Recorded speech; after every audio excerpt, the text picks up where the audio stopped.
Assalamualaikum warahmatullahi wabarakatuh.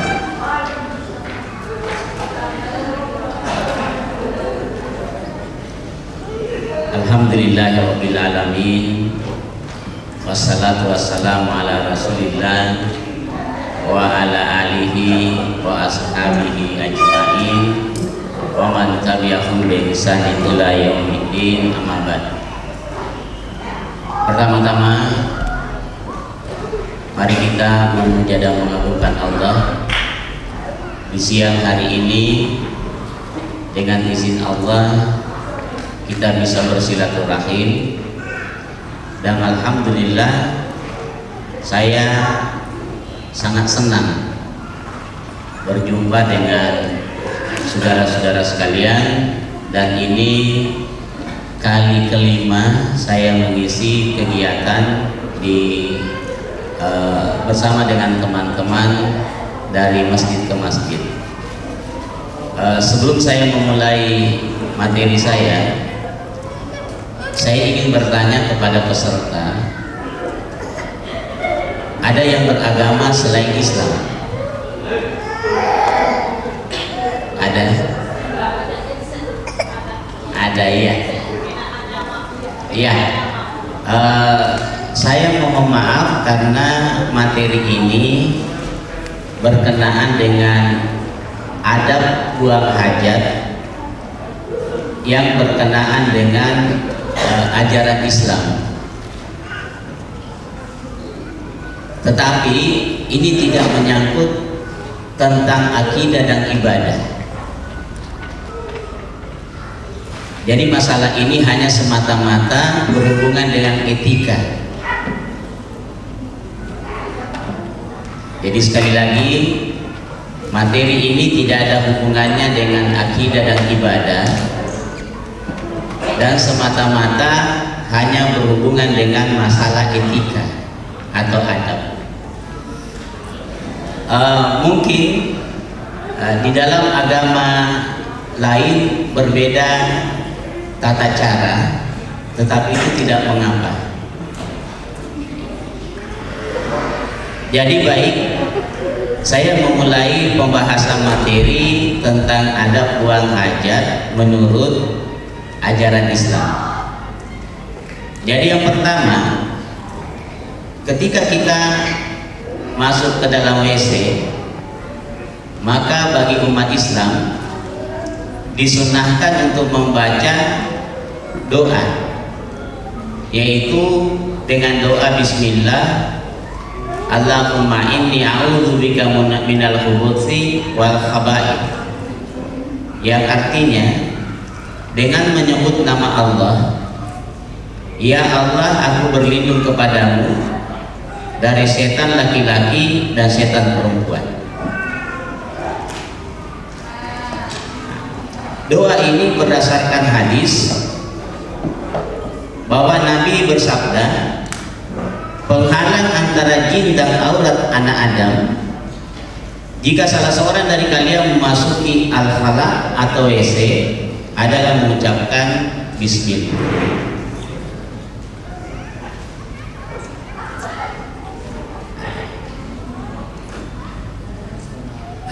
Juga dalam sebuah hadis disebutkan, jika Nabi Sallallahu Alaihi Wasallam hendak masuk ke kamar kecil, beliau kemudian mengucapkan Allahumma inni a'udzubika minal khubuthi wal khaba'ith, yang artinya, ya Allah, aku berlindung kepadamu dari setan laki-laki dan setan perempuan. Dan pada waktu kita keluar dari WC, disunahkan kita membaca doa dengan doa Ghufranaka, yang artinya, ya Allah, aku mengharapkan ampunan darimu.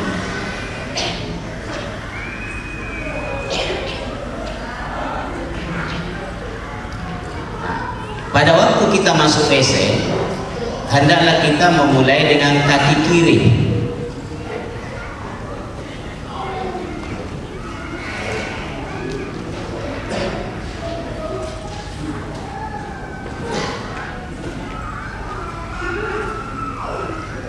Dan begitu keluar dari WC, hendaklah kita melangkah dengan kaki kanan.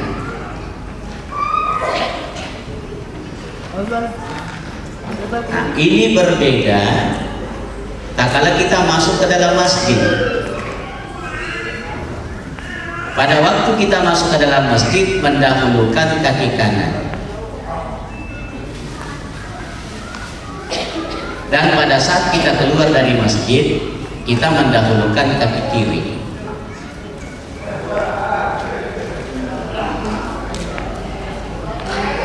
Demikian juga pada saat kita memakai pakaian,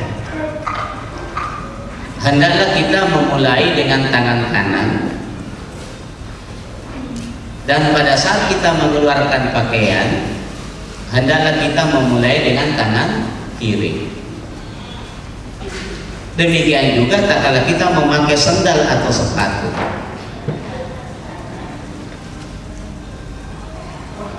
hendaklah kita memasukkan sepatu atau sandal dengan kaki kanan.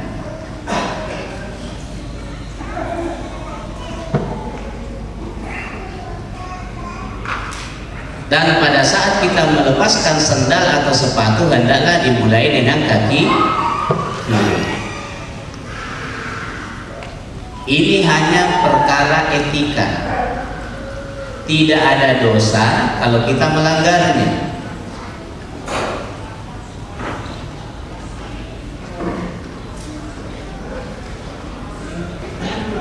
Ini hanya semata-mata perkara adab. Nah ini yang ketiga, ya, bahwa disunahkan mendahulukan kaki kiri ketika kita masuk dan kaki kanan ketika kita keluar. Yang keempat,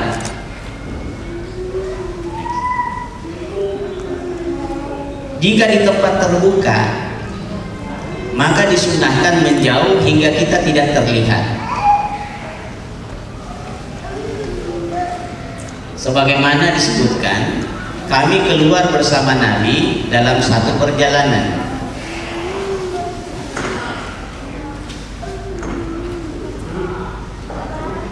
Dan Nabi tidak buang hajat di lapangan terbuka, melainkan tersembunyi hingga tidak terlihat.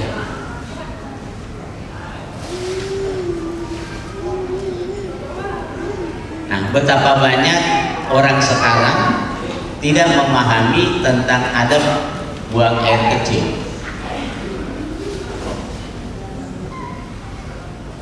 Di mana sebahagian orang kita melihat mereka buang air kecil di lapangan terbuka,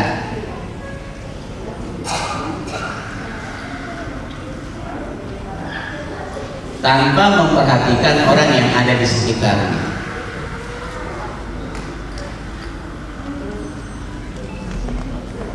Bahkan pernah saya melihat sopir angkot buang air kecil, dia hanya buka pintu mobil bagian depannya, kemudian dia buang air kecil di pinggir jalan, dilihat oleh orang lain. Maka hal ini di dalam ajaran Islam tidak beretika atau tidak beradab.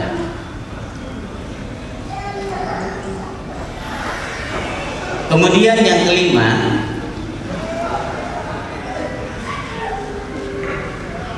disunahkan tidak mengangkat pakaian kecuali dekat dengan tanah. Ini kalau kita tidak berada di WC di dalam rumah, misalnya tak kala kita camping, kemudian tiba-tiba kita ingin buat hajat.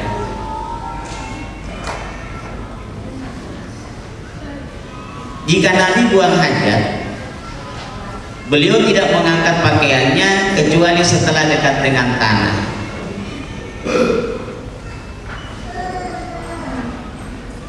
Jadi tidak diangkat pakaian sebelum kita jongkok.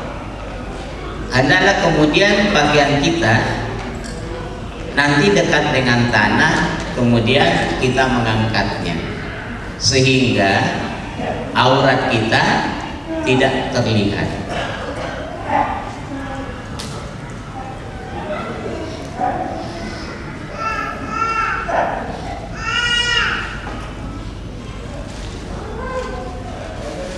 Kemudian tidak boleh menghadap ke arah kiblat atau membelakangi kiblat.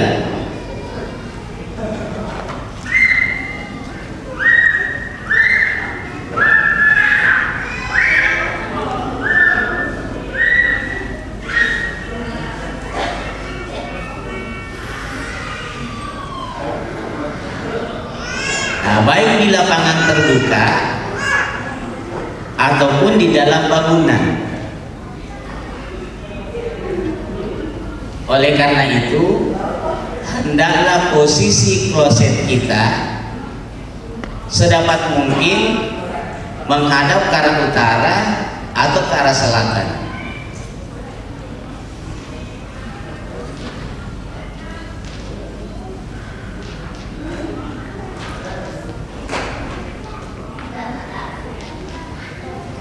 Ya, ayo menghadap ke utara atau menghadap ke selatan. Tidak boleh menghadap ke arah kiblat, ke arah barat, karena letak kiblat di arah barat. Sebagaimana tak kala kita ingin sholat, tak kala kita sholat, arah kita ke arah kiblat.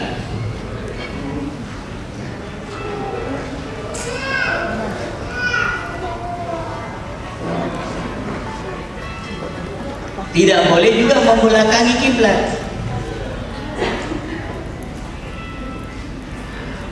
Oleh karena itu, sekali lagi, tak kala kita buang hajat, baik buang air kecil ataupun buang air besar, hendaklah kemudian kita menghadap ke utara atau ke selatan. Itu.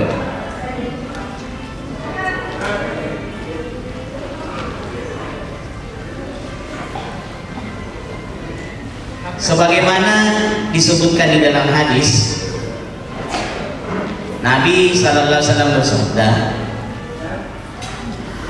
jika kalian buang hajat, janganlah menghadap dan membelakangi kiblat. Kebetulan di Madinah itu arah kiblat di arah selatan. Kalau kita berada di Madinah, maka kita pada waktu buang air besar kita harus menghadap ke timur atau ke barat, karena memang posisi kiblat di Madinah itu arah selatan. Jadi kita tidak boleh menghadap ke arah kiblat.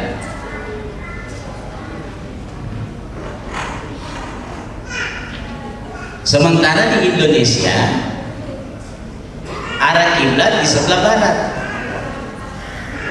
Nah,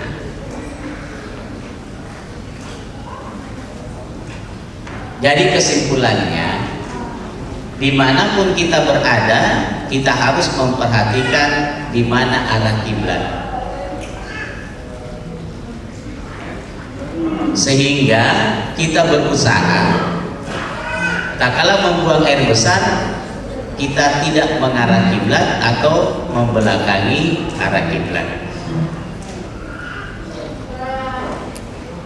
Selanjutnya,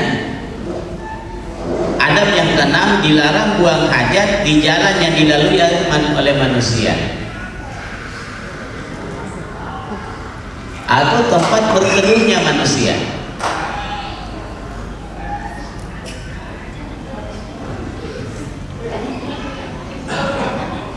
Kata Nabi, janganlah dua perkara yang mengundang laknat.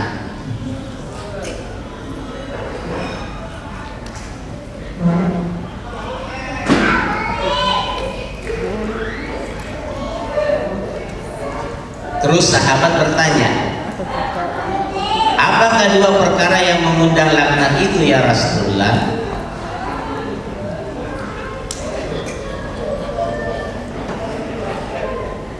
beliau berkata, buang hajat di jalan orang-orang atau tempat berteduhnya mereka,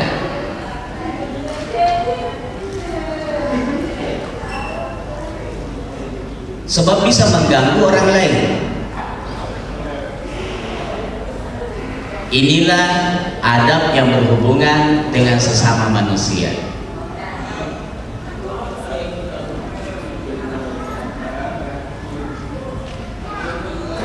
Selanjutnya, dimakruhkan jika seorang kencing di tempat mandinya.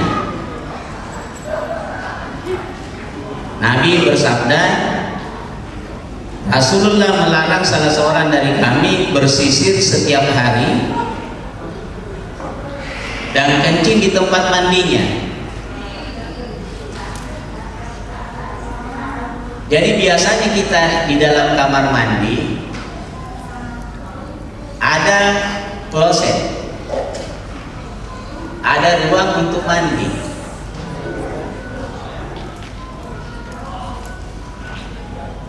Pada waktu kita mandi, dilarang kita kencing di tempat mandi, tetapi hendaklah kita kencing di area kloset.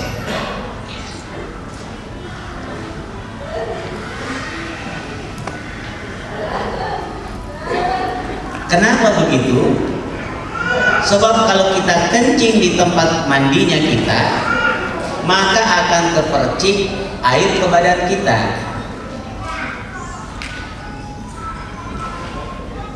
Dan kencing itu najis.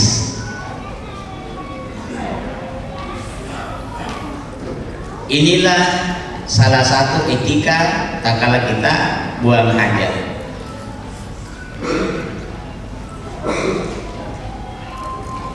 Selanjutnya, dilarang kencing di air yang tidak mengalir atau air tergenang. Sabda Nabi, beliau melarang kencing di air yang menggenang.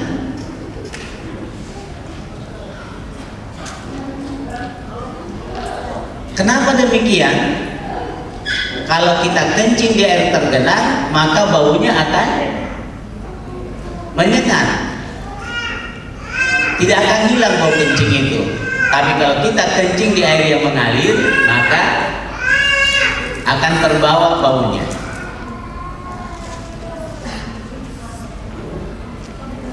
Inilah salah satu sunnah. Selanjutnya, diperbolehkan kencing sambil berdiri. Jadi Nabi tiba di tempat pembuangan sampah, lalu Nabi kencing sambil berdiri, dan kata Hudzaifah, saya pun menjauh dari beliau. Jadi lebih utama kita buang hajat atau kencing sambil duduk. Tetapi tidak mengapa kita kencing sambil berdiri.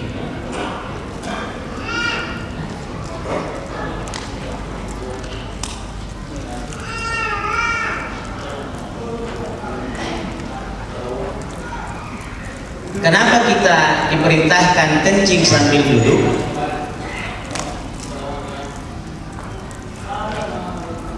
Itu menyebabkan air kencing kita menetes pada tetesan yang terakhir.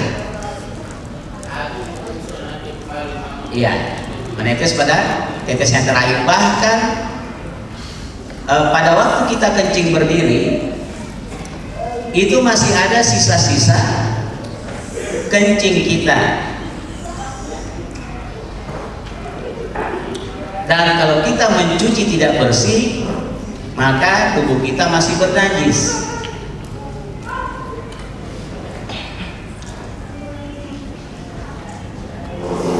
Nah, salah satu syarat sahnya sholat, bersih badannya dari najis.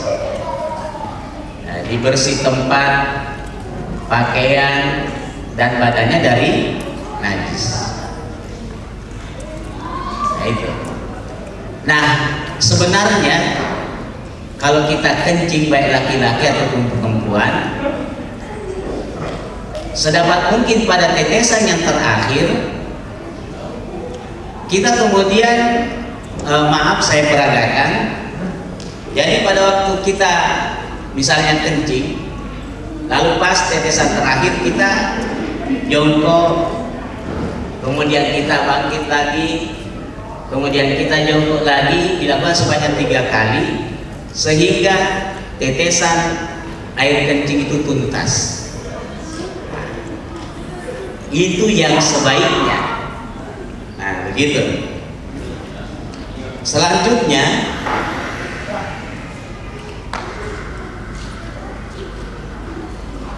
diwajibkan bersuci ketika kita kencing.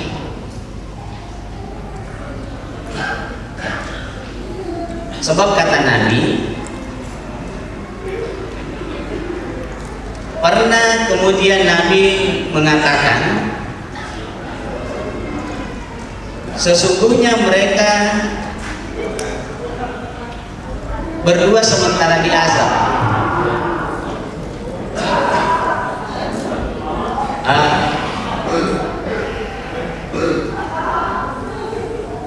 Sementara suatu ketika Nabi berjalan dengan salah seorang sahabat. Dia melewati 2 kuburan. Lalu Nabi mengatakan kepada sahabat ini bahwa 2 orang ini di dalam kuburan sementara disiksa.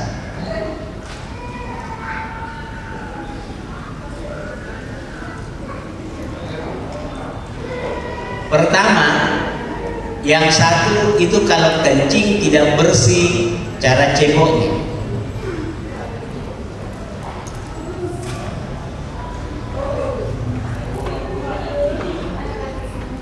Dan yang kedua, orang yang suka mengadu domba.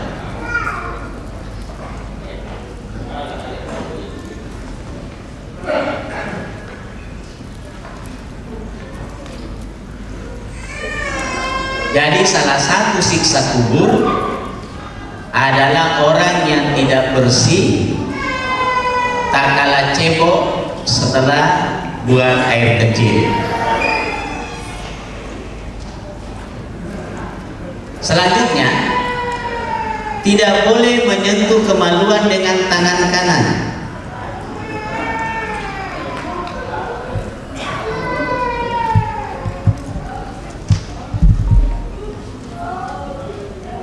Ya, hendaklah kita menggunakan tangan kiri ketika kita menyentuh kemaluan kita.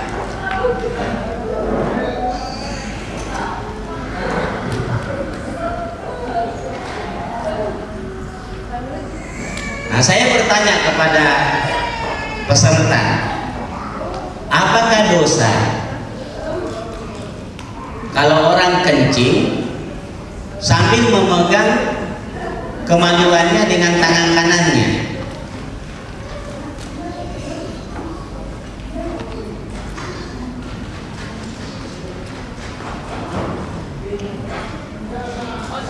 Ada yang bisa jawab? Ada yang bisa jawab? Apa dia bilang? Dosa. Ada yang lain jawabannya? Ya, kenapa?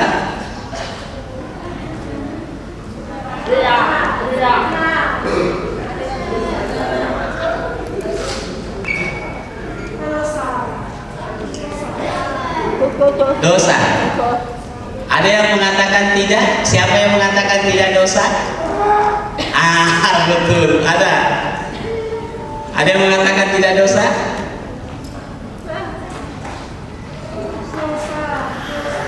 Siapa yang mengatakan tidak dosa, angkat tangannya.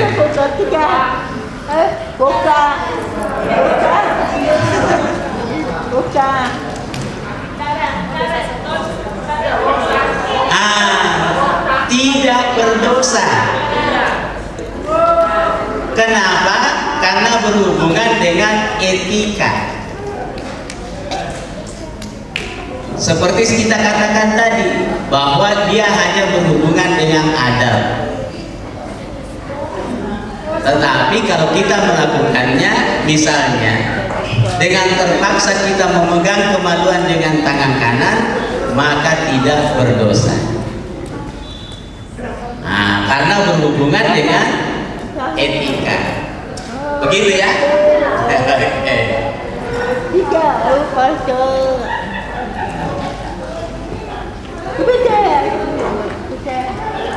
Kemudian diperbolehkan bersuci dengan air. Kalau tidak ada air, bagi laki-laki boleh dengan batu. Ya. Bagaimana caranya? Tak kala kita bersuci dengan batu, begitu kita kencing, saya minta maaf, diurut kita punya kemaluan, ya, sampai tetesan kencing yang terakhir. Kemudian kita menggosok dengan batu licin. Jangan pakai batu kasar.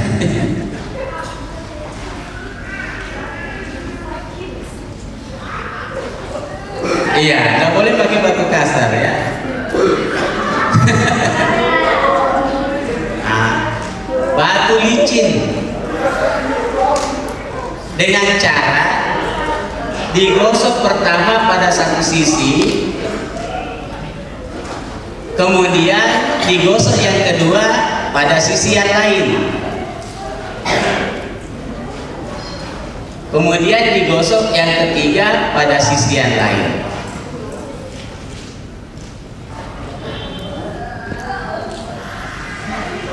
Kalau tidak ada batu, boleh pakai daun.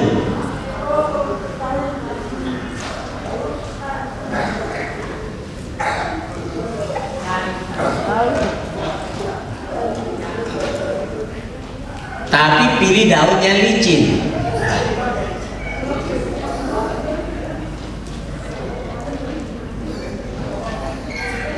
Jangan sampai memilih daun yang bisa menyebabkan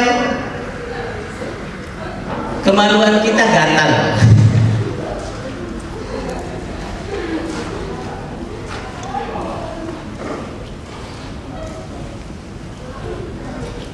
Jadi hati-hati memilih daun. Jangan sampai kita memilih daun yang salah. Itu kalau bagi laki-laki. Sekarang ini ada tisu basah.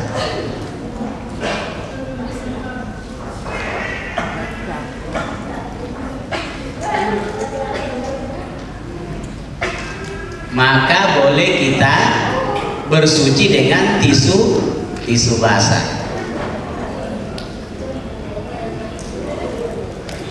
Itu kalau tidak ada air.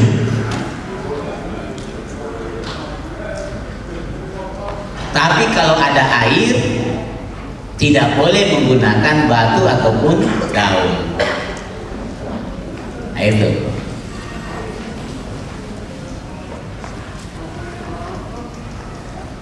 Kemudian tidak boleh bersuci dengan tulang ataupun kotoran, tidak boleh.